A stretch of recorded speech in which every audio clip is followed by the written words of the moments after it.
Ma'asyiral muslimin muslimat yang dimuliakan Allah Subhanahu wa taala. Sebelum kita menjelaskan tentang salat sunnah fajar, kita akan menjelaskan tentang keistimewaan waktu daripada fajar itu sendiri. Kita tahu bahwa Allah Subhanahu wa taala telah memilih waktu terbaik agar seorang hamba lebih dekat lagi dengan Allah Subhanahu wa taala. Salah satunya adalah waktu ketika terbit fajar. Karena waktu ketika terbit fajar ini adalah waktu akhir daripada Allah Subhanahu wa taala turun ke langit dunia, di mana Allah Subhanahu wa taala setiap sepertiga malam akhir itu turun ke langit dunia, kemudian menyeru hamba-hambanya, "Man yad'uni fa astajibana, wa man yas'aluni fa u'tiya, wa man yastaghfiruni fa aghfirlah." Siapa yang meminta kepadaku pasti ku beri, siapa yang berdoa kepadaku pasti ku kabulkan, dan siapa yang meminta ampun kepadaku maka ku ampuni dosa-dosanya. Sepertiga malam akhir itu berakhir dengan terbitnya fajar.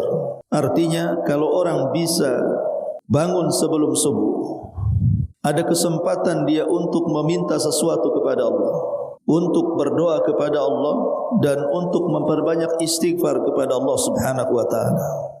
Karena saya yakin, saya, ibu atau siapa saja, pasti dalam kehidupan ini ada permintaan atau sesuatu yang ingin dikabulkan. Entah berupa masalah-masalah yang menimpa dan ingin keluar dari masalah itu, atau mungkin tambahan-tambahan rizki yang rasanya masih kurang, atau boleh jadi mungkin seseorang terlampau banyak dosa dan ingin bertobat kepada Allah Azza wa Jalla. Maka waktu fajar itu adalah waktu yang cocok, karena di situ Allah Subhanahu wa taala jelas-jelas mendengar. Bahkan Allah Subhanahu wa taala sendiri yang menawarkan, siapa yang meminta aku beri, siapa yang berdoa aku kabulkan, dan siapa yang minta ampun ku ampuni. Ma'asyiral muslimat yang dimuliakan Allah Subhanahu wa taala.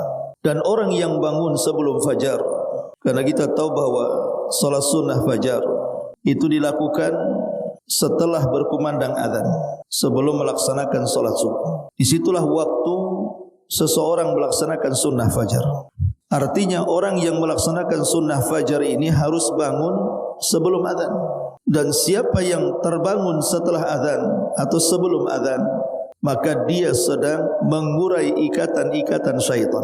Karena setiap malam setan itu datang kepada kita, kemudian mengikat tengkuk sebelah belakang kita 3 ikatan.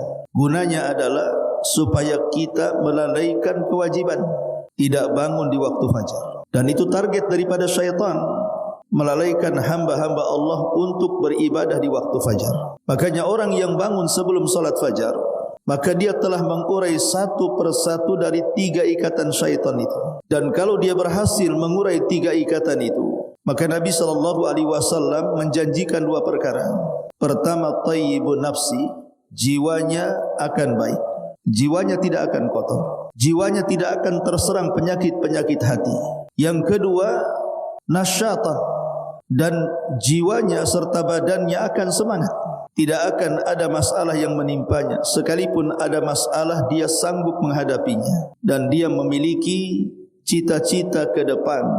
Karena orang yang kemudian terbangun setelah fajar, artinya ikatan setan itu masih ada di tengkuknya. Dan kalau itu terjadi, kata Nabi SAW, jiwanya akan buruk, khabithun nafsi, dan akan banyak masalah yang datang kepadanya. Terkadang masalah itu tidak tahu apa penyebabnya. Inilah keajaiban orang bangun sebelum fajar ini. Dia bisa melepaskan ikatan bukul-bukul syaitan.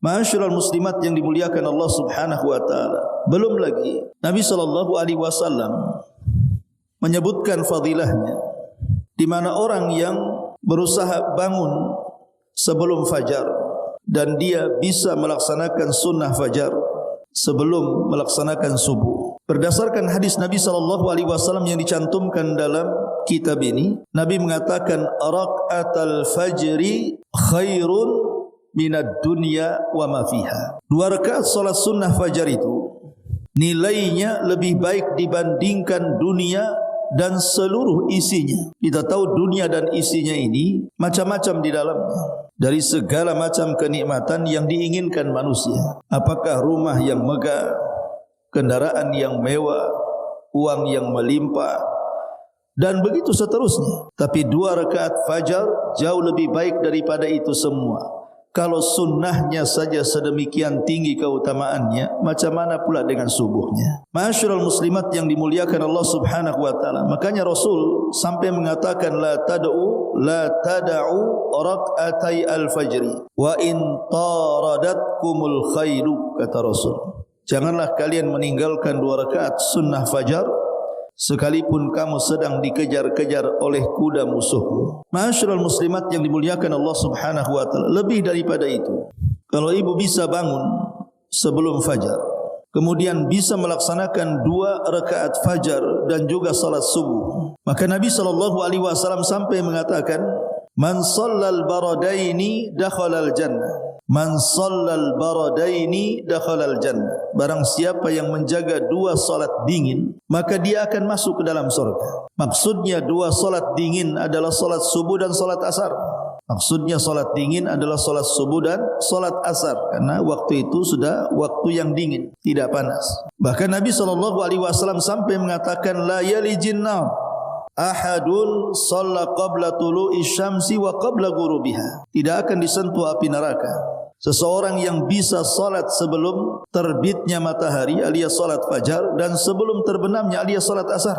Lihat bagaimana orang yang menjaga waktu fajar itu Allah Subhanahu wa taala menjanjikan dengan surganya. Bahkan di dalam surah Isra ayat 78, ketika Allah Subhanahu wa taala berfirman wa Qur'anal fajri inna Qur'anal fajri kana mashhuda. Sesungguhnya bacaan Quran di waktu fajar itu disaksikan.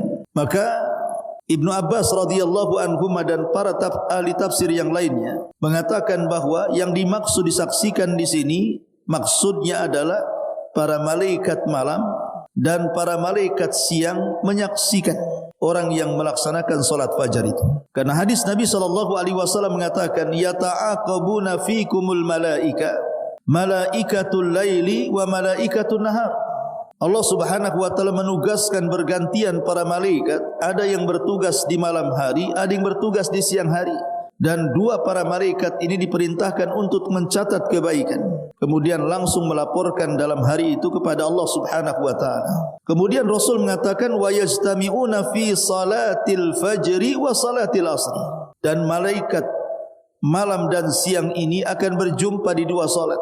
Pertama salat fajar dan yang kedua salat asar. Artinya orang yang salat fajar itu atau salat asar itu disaksikan 2 para malaikat. Malaikat pencatat kebaikan di malam hari dan malaikat pencatat kebaikan di siang hari. Ma'asyiral muslimat yang dimuliakan Allah Subhanahu wa taala, bahkan kalau seandainya seseorang berjalan dari rumah menuju masjid untuk melaksanakan 2 salat, pertama salat sunnah fajar dan yang kedua salat fajar itu sendiri, maka itu modal bagi kita akan mendapatkan cahaya yang kelak di hari kiamat. Kita sangat berhajat dengan cahaya itu, dan Allah berikan cahaya itu dengan sangat sempurna. Kata Nabi SAW, basyiril masaina bidzulami bin nuri tami yaumal qiyamah. Berikan kabar gembira kepada orang yang berjalan kaki di tengah-tengah kegelapan dengan cahaya yang sempurna. Maksudnya berjalan di salat fajar. Kapan itu? Kelak pada hari kiamat. Karena pada hari kiamat itu, terutama ketika kita meniti titian sirat, maka alam akan digelapkan. Disitulah baru Allah memberikan modal cahaya untuk melintasi titian. Lah orang-orang yang senantiasa menjaga salat fajar, bahkan rela berjalan dari rumahnya menuju masjid, maka dia akan diberikan cahaya yang sempurna. Makanya kenapa para wanita di zaman Nabi, mereka keluar ke masjid ketika melaksanakan salat subuh berjamaah. Dan tidak ada satupun riwayat wanita-wanita di zaman Rasul yang keluar salat berjamaah selain salat fajar. Tidak ada riwayat para wanita datang berjamaah salat duhur, asar, maghrib, isya. Tapi dalam salat fajar ada. Bukan berarti kemudian wanita salat jamaah di selain salat fajar tak boleh. Boleh. Maksud saya riwayat para wanita yang salat di belakang Rasul berjamaah itu hanya ada di salat fajar. Karena mereka tahu tentang keutamaan dan keagungan salat fajar itu sendiri. Di mana setiap langkah kakinya dari rumah menuju masjid itu akan memperoleh cahaya yang sempurna kelak pada hari kiamat. Bahkan lebih daripada itu, orang yang melangkahkan kakinya menuju masjid kemudian melaksanakan salat sunnah fajar dan salat subuh bagi laki-laki. Kalau bagi wanita ya tepat waktulah. Walaupun tidak ke masjid ya di rumah tapi tepat waktu. Jangan mengakhirkan. Bangun sebelum fajar. Maka itu sebab seseorang akan mendapatkan nikmat terbesar. Jauh lebih nikmat dibandingkan sorga itu sendiri. Padahal tidak ada nikmat yang lebih daripada sorga, tapi ada nikmat yang jauh lebih besar dibandingkan sorga. Apa itu?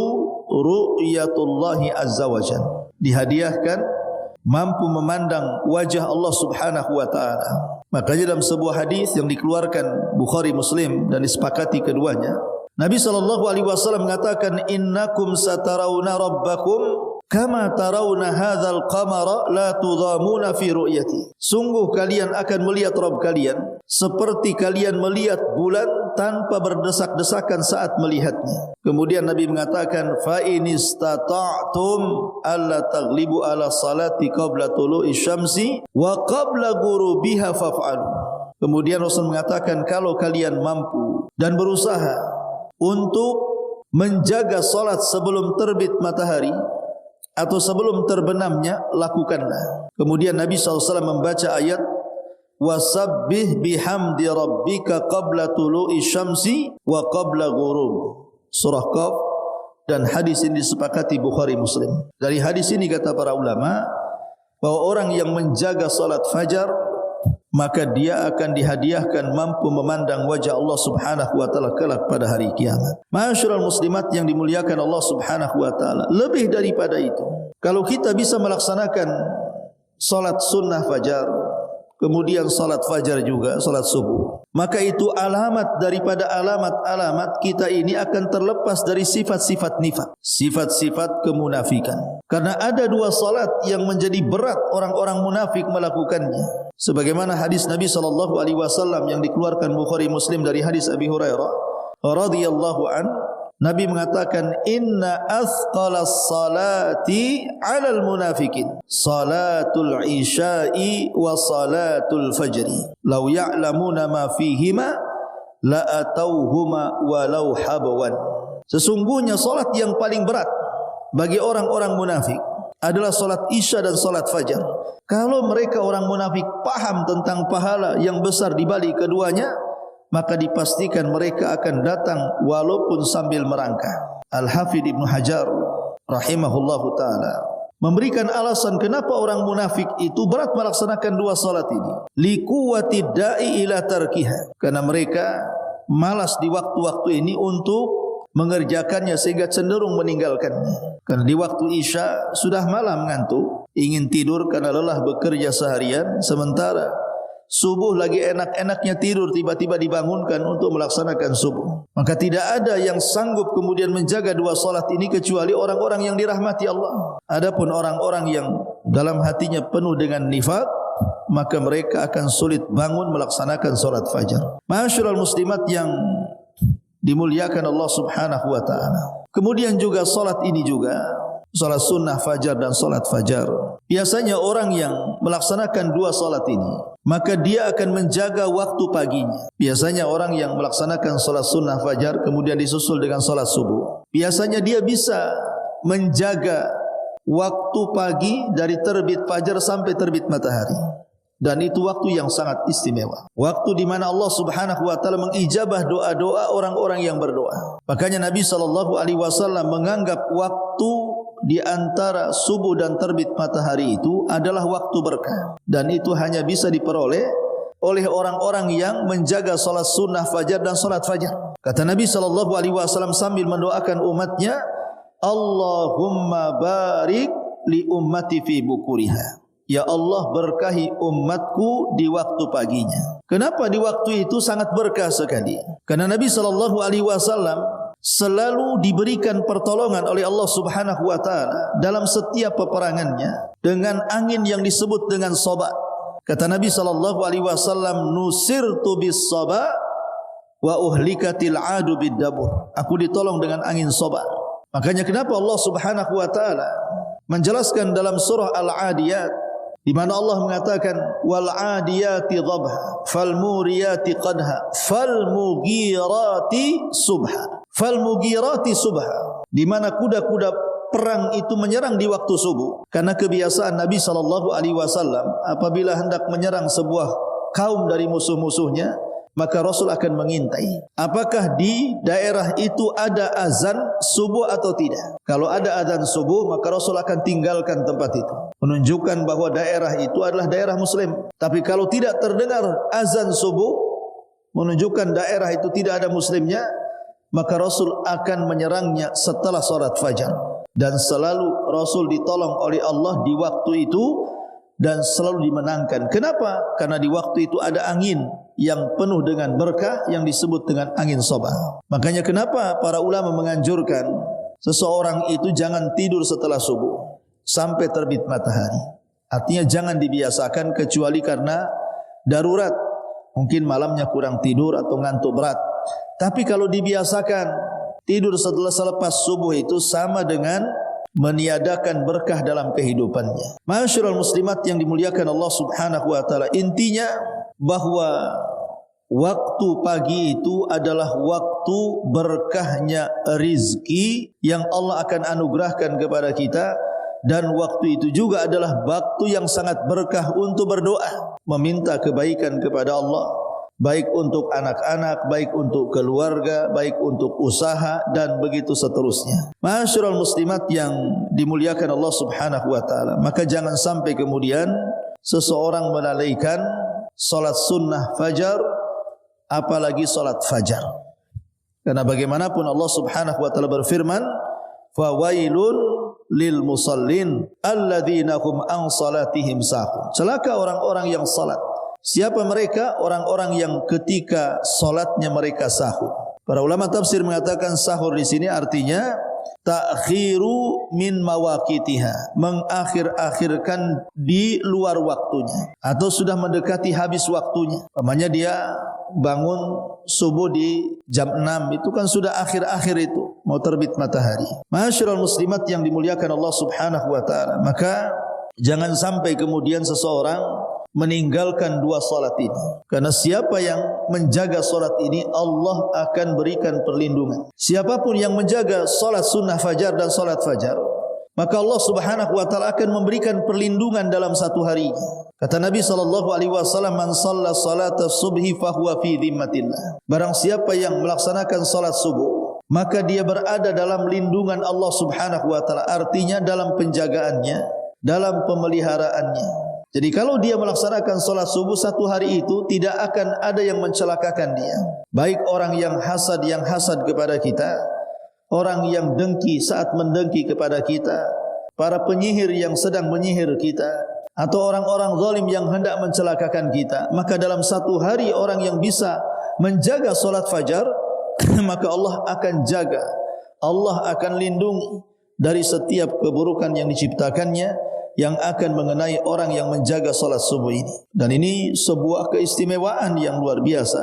Apalagi hadis tentang pahala 2 rakaat fajar atau sunnah 2 rakaat fajar ini pahala yang sangat besar. Bagaimana tidak besar, bandingannya lebih baik daripada dunia dan isinya. Siapa yang tidak ingin dunia dan isinya? Tapi salat sunnah fajar ini jauh lebih besar, menunjukkan apa? Orang yang menjaganya akan mendapatkan pahala yang sangat besar sekali, yang sangat-sangat besar sekali. Makanya karena sangat besarnya pahala orang yang menjaga salat ini, sampai Rasul tidak pernah meninggalkan salat ini baik ketika mukim atau ketika safar. Padahal Nabi tidak pernah melaksanakan rawatib ketika safar itu. Rasul melaksanakan rawatib qabliyah ba'diyah itu ketika mukim saja. Kalau safar dia tidak melakukannya. Tapi khusus qabliyah subuh, maka Rasul tidak meninggalkannya. Tapi rawatib yang lainnya selain qabliyah subuh, Rasul tidak pernah melakukannya di waktu safar. Kenapa Rasul sallallahu alaihi wasallam sampai melakukan qabliyah subuh di waktu safar dan di waktu mukim? Karena tahu pahalanya sangat besar sekali. Sangat-sangat besar sekali. Apalagi kalau kita bisa menjaga dua solat dengan jamaah. Bagi laki-laki, solat isya dan solat subuh, maka dia seolah-olah menghabiskan waktu malam itu untuk solat malam. Mungkin bagi ibu yang di rumah, ya tepat waktulah datang isya langsung solat, datang subuh langsung solat. Maka seolah-olah ibu sudah beribadah semalam suntuk dari isya sampai subuh. Nabi mengatakan, man shallal isya fi jama'atin faka'annama qama nisfal laili wa man shalla subha fi jama'atin faka'annama shallal laila kullah. Siapa yang salat isya berjamaah, seolah-olah dia mendapatkan separuh malam dia habiskan untuk qiyamul lail. Dan barang siapa yang salat subuh juga berjamaah, seolah-olah dia menghabiskan separuh malam yang lainnya untuk qiyamul lail. Jadi kalau digabung isya jamaah, subuh jamaah, berarti seolah-olah dia menghidupkan seluruh malamnya dengan qiyamul lail. Dan ini luar biasa, pahala yang tidak bisa didapati siapapun. Ma'asyiral muslimat yang dimuliakan Allah Azza wa Jalla, maka untuk mendapatkan ini semua tentu kembali kepada sebelum tidur di malam hari. Kalau seseorang kemudian begadang di malam hari, ya dipastikan boleh jadi walaupun dia bangun di waktu subuh, maka dia tidak akan semangat untuk melakukan ibadah di waktu fajar. Itu yang masih bangun. Kalau yang tidak bangun pasti dia bablas. Mungkin dia mengakhirkan waktunya atau sama sekali tidak sholat subuh kan. Makanya kalau bisa tidurlah di awal. Karena Nabi SAW juga mengajarkan tidur di awal, bahkan memakruhkan orang yang ngobrol setelah isya. Kalau tidak ada manfaat dunia dan akhiratnya. Ya, dan juga kalau bisa sebelum tidur berwudu, memperbanyak istighfar, kemudian jangan lupa doa-doa sebelum tidur, dan azamkan niat supaya bisa bangun sebelum fajar. Karena hanya dengan itu Allah Subhanahu wa taala akan membimbing kita. Baik ma'asyiral muslimat yang dimuliakan Allah Subhanahu wa taala, maka penting bagi kita untuk memperhatikan salat ini. Baik, di sini pengarang menjelaskan kepada kita satu hukum salat sunnah fajar. Salat sunnah fajar termasuk salat sunnah yang sangat-sangat dianjurkan, seperti halnya salat witir, karena ia merupakan permulaan salat siang hari. Jadi salat ini kenapa sangat istimewa, Bu? Karena kita memulai hari kita dengan bermunajat kepada Allah. Orang yang harinya dimulai dengan bermunajat kepada Allah, pasti satu hari itu akan diberkahi Allah. Tapi kalau orang memulai harinya dengan laknatan dari Allah karena tidak melaksanakan salat fajar atau meninggalkan 2 rakaat fajar, maka pasti akan suram satu hari yang dia akan hadapi.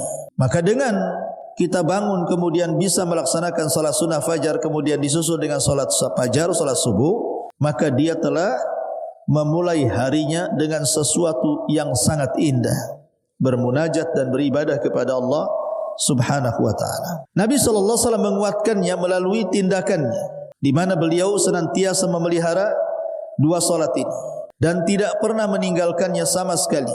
Maksudnya baik ketika safar ataupun ketika mukim, ketika sehat ataupun sakit. Beliau menganjurkannya melalui sabdanya, rakaatal fajri khairun minad dunya wa ma fiha. 2 rakaat fajar itu, maksudnya sunnah fajar, lebih baik daripada dunia dan isinya. Bahkan Rasul mengatakan, la tada'u rakaatai al-fajri wa in taradatkumul khairu. Janganlah kalian meninggalkan 2 rakaat salat fajar sekalipun engkau sedang dikejar-kejar musuhmu. Ini luar biasa, ya. Kemudian yang kedua di sini, waktu salat fajar itu sendiri. Adapun waktu pelaksanaan salat fajar adalah di antara terbit fajar dan salat subuh, artinya antara azan dan qomat. Bagi seseorang yang tertidur hingga matahari terbit, atau mungkin dia lupa, padahal dia itu tidak pernah meninggalkan sunnah itu dan tidak sempat mengerjakannya, maka hendaklah dia mengerjakan ketika ingat, kecuali setelah memasuki waktu zawal, tergelincir matahari, maka sudah tidak boleh lagi. Maka ketika itu waktu pelaksanaannya telah gugur ataupun habis, berdasarkan sabda Rasul, man lam yusalli rak'atai al-fajri hatta tatlu asy-syamsu falyusallihima. Barang siapa yang belum mengerjakan 2 rakaat salat sunnah fajar hingga matahari terbit, hendaklah dia mengerjakan 2 rakaat itu. Dalam satu peperangan, Nabi dan para sahabat tertidur pulas dan tidak bangun hingga matahari terbit. Maka mereka bergeser sedikit dari tempat mereka. Dan Rasul memerintahkan kepada Bilal supaya mengumandangkan azan, lalu beliau mengerjakan 2 rakaat salat sunnah sebelum subuh, lalu beliau berdiri dan mengerjakan salat subuh. Dari sini menunjukkan bahawa padahal waktunya sudah habis, terbit matahari kan habis tuh waktu subuhnya kan. Tapi karena ada hadis yang mengatakan siapa yang lupa atau tertidur maka salatlah ketika ingatnya. Nabi SAW tidak lantas melaksanakan subuh langsung, padahal itu kan wajib tuh. Tapi Rasul disempatkan 2 rakaat fajar pun dia lakukan. Menunjukkan apa? Menunjukkan memang 2 rakaat fajar sunnah ini luar biasa. Sampai Rasul disempat-sempatkan padahal waktu sudah habis melaksanakan solat ini. Bagaimana Nabi memiliki perhatian dengan solat sunnah fajar ini? Menunjukkan solat sunnah ini bukan solat sunnah biasa. Karena dapat perhatian dari baginda sallallahu alaihi wa alihi wasallam. Kemudian yang ketiga, tata cara pelaksanaan salat sunnah fajar sebelum subuh. Salat sunnah fajar dilakukan 2 rakaat, dilakukan dengan ringan dan membaca surah Al-Kafirun di rakaat pertama, kemudian surah Al-Ikhlas di rakaat kedua. Tentu setelah membaca Fatihah dengan suara pelan. Jika seseorang hanya membaca Al-Fatihah saja dibolehkan, tidak ada masalah. Tapi bagaimanapun menambah dengan sunnah itu lebih baik. Nabi SAW dikisahkan Aisyah radhiyallahu anha, kana Rasulullah yusalli rak'atai qabla ghadati fayukhaffifuhuma hatta inni la asyukku aqra fihima bi Fatihatil kitab amla. Rasul biasa mengerjakan 2 rakaat salat sunnah sebelum salat subuh dan meringankan keduanya sehingga aku merasa ragu apakah beliau membaca Al-Fatihah atau tidak. Juga Aisyah mengatakan kana Rasulullah SAW yaqra'u fi rak'atil fajri qul ya ayyuhal kafirun qul huwallahu ahad wa kana yusirru bihima. Rasul biasa membaca surah Al-Kafirun dan surah Al-Ikhlas pada 2 rakaat salat sunnah subuh dan beliau membaca keduanya dengan suara pelan. Artinya kalau memang ibu tergesa-gesa maka boleh ibu mencukupkan dengan Fatihah saja. Tapi kalau memang waktunya luang, ya bacalah juga surat Al-Quran. Dan yang paling disukai Rasul, Al-Kafirun dan surah Al-Ikhlas. Kenapa? Karena 2 surat ini disebut surah Al-Ikhlas. Al-Kafirun ya Al-Ikhlas, Qul huwallahu ahad juga Al-Ikhlas. 2 surat ini disebut surah Al-Ikhlas. Kenapa disebut surah Al-Ikhlas? Karena 2 surat ini bicara tentang 3 tauhid. Adapun Al-Kafirun bicara tentang uluhiyah. Adapun Qul huwallahu ahad bicara tentang rububiyah dan asma was sifat. Makanya kalau digabungkan 2 surat ini menjelaskan kepada kita tentang 3 tauhid yang wajib kita kenali. Uluhiyah, rububiyah, asma dan juga sifat Allah Subhanahu wa taala. Inilah di antara keterangan tentang salat sunnah fajar. Maka jangan sampai kemudian kita lewatkan salat sunnah fajar ini. Baik, sampai di sini keterangan salat sunnah fajar. Nanti kita akan masuk pada salat sunnah ar-rawatib.